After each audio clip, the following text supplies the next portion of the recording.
ایک مثال فقہ میں لکھی ہے، وصیت کی کہ میرا پیر صاحب میرا جنازہ پڑھائے گا، اور فلاں جگہ سے جو لمبی داڑھی والا آئے گا وہ میرا جنازہ پڑھائے گا، اور حکم شریعت کا یہ ہے کہ جنازہ امام الحی پڑھائے گا۔ امام الحی محلے کا امام جس کی اقتداء میں 5 وقت نماز فرض پڑھتا تھا، مرنے کے بعد جنازے کا حقدار وہ ہے۔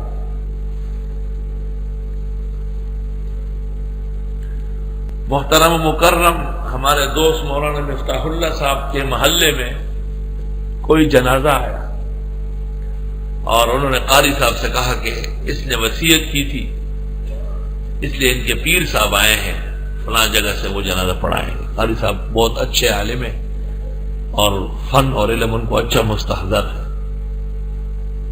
مجھ سے استفتاء کیا، پہلے مجھ سے مشورہ کیا کہ یہ صحیح ہوا، میں نے کہا غلط ہوا، کہ میں استفتاء کرتا ہوں جواب لے کو، میں نے کہا کرو۔ اس استفتاء میں قاری صاحب مستفتی ہے اور میں نے جواب لکھا ہے، 18-20 صفحے کا فتویٰ ہے، اور میں نے بحر و بر، عرب و عجم، فقہاء و محدثین کے جتنے اقوال اس وقت تک کتب میں مجھے ملے میں نے نقل کیے کہ امام الحی کے ہوتے ہوئے کوئی پیر و پیرانی پیر جنازہ نہیں پڑھا سکتا ہے، یہاں تک کہ مرحوم کا رشتہ دار بھی نہیں پڑھا سکتا، اس کا بیٹا اور باپ بھی نہیں پڑھا سکتا۔ امام الحی احق بالصلاۃ علی المیت، اور یہ فقہ اور حدیث کا مسئلہ ہے۔ وہ تحریر کسی وقت آپ حاصل کریں، خدا جانے وہ فتوی لکھنے والوں کو مل گئی یا نہیں۔ یہاں اس محلے میں ایک جنازہ آیا اور جماعت اسلامی کے لوگ جو ہے یہ مولویوں کے ساتھ ٹانگ لڑاتے ہیں۔ فساد کبیر عالم متحتک واکبر منہ جاہل متنسک۔ تو مجھے کہا کہ جی فلاں پروفیسر جنازہ پڑھائیں گے، میں نے کہا نہیں میں پڑھاؤں گا۔ پہلے میں نے پوچھا کہ وہ کہاں کا، ادھر محلے میں فرض کہاں پڑھتا ہے آپ کے پیچھے، جمعہ کا پورا سمجھ لیا۔ میں نے کہا کہ نہیں میں پڑھاؤں گا۔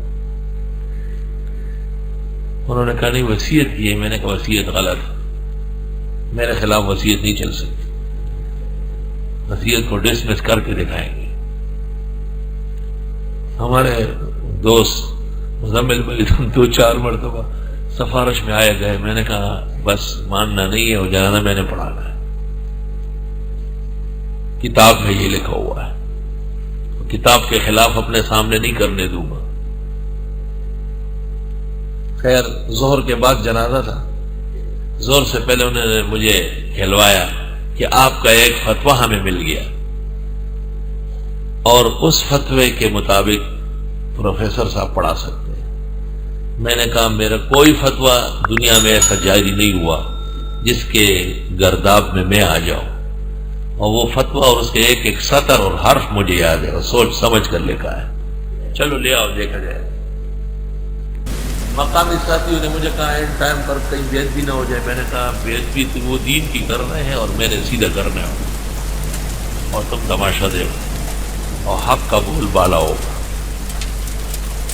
دیکھا تھا ایک پروفیسر آیا، اتنے بڑے بڑے بال، اتنے بڑا جناب کے ایسا ایسا چلتا ہے جیسے کوئی ہاتھ نہیں چلتی۔ میں نے کہا یہ ہے تو ہاں، میں نے کہا یہ تو بڑی کھلی ٹانگیں رکھے گا۔ خیر نماز ظہر کے بعد جب جنازے کی صفیں کھڑی ہو گئی، میں آیا تو پروفیسر صاحب نے مجھے کونے سے کہا اب دیکھو وہ چخدے شرمول موخدر شراشہ پردولما، مجھے کہتے یہ فتویٰ آپ کا ہے، میں نے کہا یہ میرا ہے، کہ اس کو آپ مانتے ہیں؟ کہ بالکل، کہ اس میں یہ لکھا ہوا ہے کہ بہتر ہوگا کہ مقامی امام صاحب جو ہیں وہ خود ہی اجازت دے دے مہمان کو، تو آپ مجھے اجازت دے دیں۔ میں نے کہا پورا پڑھے گا آپ؟ تو وہاں میں نے اس طرح لکھوایا ہے کہ جب یہ دیکھا جائے کہ ایک محترم و مکرم اہل حق ہستی بطور مہمان کے وہاں تشریف لائیے، تو مقامی ائمہ اگر خوش دلی سے انہیں کہہ دے تو ان کا اکرام بھی ہے، اور جنازہ پڑھانا بغیر کرائیت کے درست ہے۔ تو میں نے کہا اس میں لکھا ہے کہ جو میرا محترم و مکرم ہوگا تو آپ جائیں مولانا مفتی ولی حسن، مفتی احمد الرحمان، مولانا سلیم اللہ خان کو لے آئے، تو بے شک میں پیچھے چلا جاؤں گا۔ آپ میرے محترم کہاں ہیں؟ آپ تو ایک ذائق اور ضال جماعت کے آدمی ہیں، پیچھے صف میں کھڑا ہو گیا، اللہ اکبر اللہ اکبر، جنازہ ہو گیا. میں چبیاتا سے خواہر ہے یاد اللہ رہی لو چٹول دنیا دربانے خبر کم دا گمراہ جماعت. فمن خاف من موس جنفا او اثما، جو کوئی ڈرتا ہو وصیت کرنے والے سے کہ وہ یک طرفہ کر لے گا یا گناہ کی وصیت، فاصلح بینہم، اصلاح کی ان کے درمیان، فلا اثم علیہ، کوئی گناہ نہیں ہے اس پر، اس تبدیلی پر کوئی گناہ نہیں ہے. ان اللہ غفور الرحیم. اس نے وصیت کی کہ میرے مرنے کے بعد میری جائیداد میں سے سینما بناؤ، اور اس نے کہا نہ مدرسہ بنائے.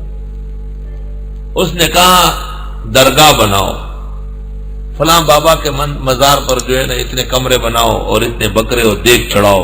اس نے کہا ہاں دور تفسیر والوں کی دعوت کریں گے اور احسن العلوم کی شاخ بنائیں گے.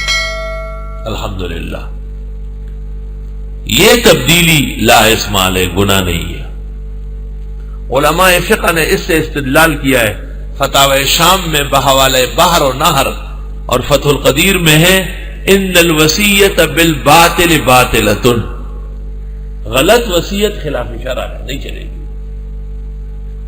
ان الوصیت بالباطل باطلۃ، اگر کسی نے غلط وصیت کی تو نہیں چلے گی. مثلا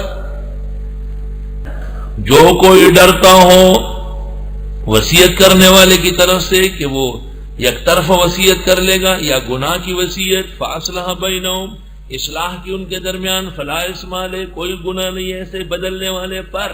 ان اللہ غفور الرحیم، بے شک اللہ سب کچھ معاف کرنے والا.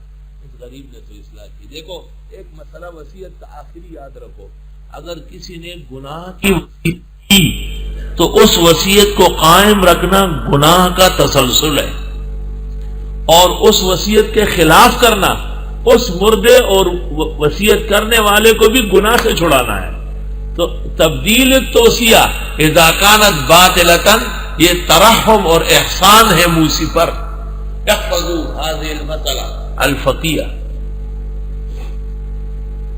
دو قانون ہو گئے، ایک قصاص کا، دوسرا تقسیم مال بالقاعدۃ شریعہ کا. تیسرا قانون ایک مثال فقہ میں لکھی ہے.